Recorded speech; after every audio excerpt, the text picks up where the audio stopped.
Bonsoir et bienvenue dans cette vidéo test.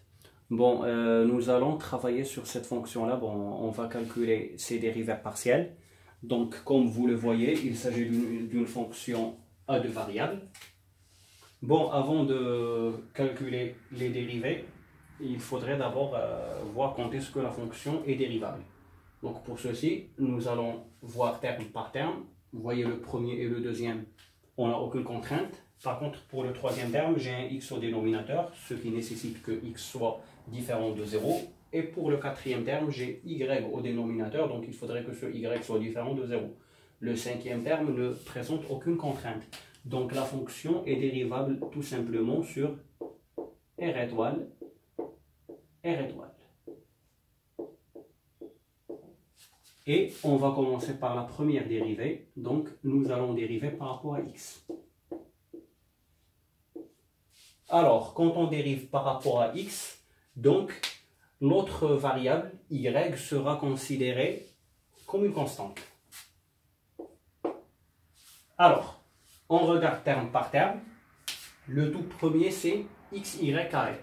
Donc, j'ai ma variable x qui est multiplié simplement par une constante. Bon, si y c'est une constante, c'est quoi une constante? 3, 5, 7 par exemple.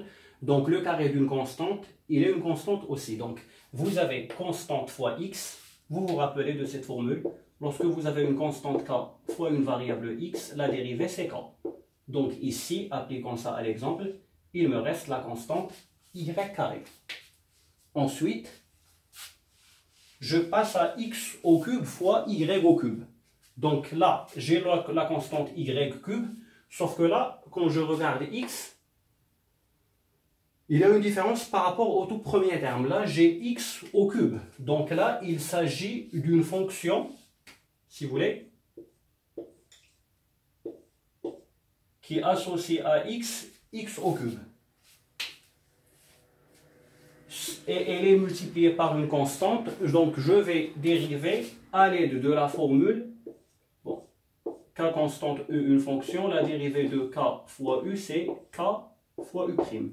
Donc, je prends la constante, bon déjà j'ai un moins, et là j'ai y au cube, qui est une constante, que multiplie la dérivée de x cube, qui est 3x carré. Et voilà. Après, j'ai 5 sur x. Donc là, il faudrait faire attention.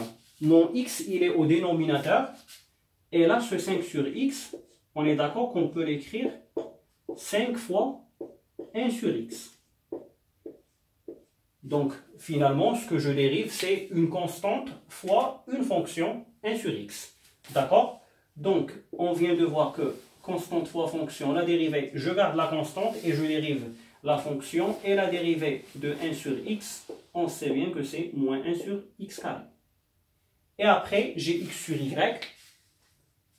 Donc là encore, il y a des gens qui vont penser à U sur V. Or, les choses sont beaucoup plus faciles. X sur Y. Donc là, ma variable c'est X. Et elle est multipliée. Bon, on sait bien que diviser par un nombre, c'est multiplié par son inverse. Donc je vois ça comme X fois 1 sur Y. Y c'est une constante parce qu'on dérive par rapport à X. Et du coup, tout le 1 sur Y c'est une constante. Donc je le mets là. Et je multiplie, bon, tout simplement, là j'ai 1 sur y fois x, donc la dérivée c'est 1 sur y. Et attention, le tout dernier c'est y. Bon, ce terme ne contient pas la variable par rapport à laquelle on dérive, du coup sa dérivée c'est 0. Y est une constante, la multiplier par 7 va nous donner une constante. Et du coup je dérive une constante, ça me donne 0. Bon, là rapidement, si vous voulez qu'on simplifie un peu, donc là il nous reste y carré. Et là, si vous voulez, ça serait bien de mettre 3 au début. Donc 3, x cube, x carré. Et là, j'ai plus fois moins, ça me donne moins. Et j'ai 5 sur x carré, plus 1 sur y. Voilà ma dérivée par rapport à x.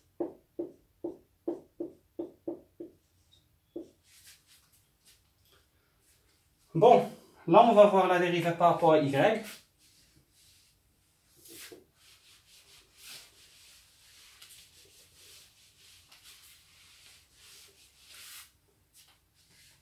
Cette fois-là, c'est x qui sera considéré comme une constante quand on dérive. Alors, je dérive par rapport à y, je le mets là. Maintenant, qu'est-ce que j'ai? Voilà, je regarde mon y, il a un carré. Donc ça, c'est une fonction. Vous avez la fonction y carré de variable y multipliée par x qui est ici une constante. Donc là, vous savez bien, on l'a dit, constante fois fonction. En dérivant, je garde la constante et je multiplie par la dérivée de la fonction. La dérivée de y carré, c'est 2y. Ensuite, là encore, j'ai la fonction y cube. Et bon, x qu'il soit seul ou au cube, peu importe, il reste une constante ici. Donc, la constante x au cube, elle reste. Et en dérivant y au cube, on obtient 3y carré. Je rappelle, on utilise ça. Donc, pour les fonctions de une variable, bon, on a l'habitude de travailler avec une variable qui s'appelle x, qui x à la puissance n a pour dérivée n fois x puissance n moins 1. Donc, vous avez l'exposant 3 qui vient là, et là, on diminue l'exposant de 1. Alors, x au cube fois 3x carré, puis j'ai plus 5 sur x. Donc là, on vient de le voir dans l'autre exemple pour cette y. Ce terme 5 sur x ne contient pas la variable par rapport à laquelle on dérive, et du coup, sa dérivée, c'est 0. Et là, x sur y, donc là encore, regardez, x sur y. Bon, là, y, je l'ai au dénominateur, 1 sur y fois x. Et du coup, j'ai quoi? Je vois bien que j'ai ma constante x multipliée par la fonction inverse. Que la variable s'appelle y. Donc x fois la dérivée de 1 sur y qui est moins 1 sur y carré. Et il me reste 7y. Bon, là, c'est tout simple. Vous avez votre variable y multipliée par une constante. Donc, la dérivée, c'est tout simplement la constante. 7.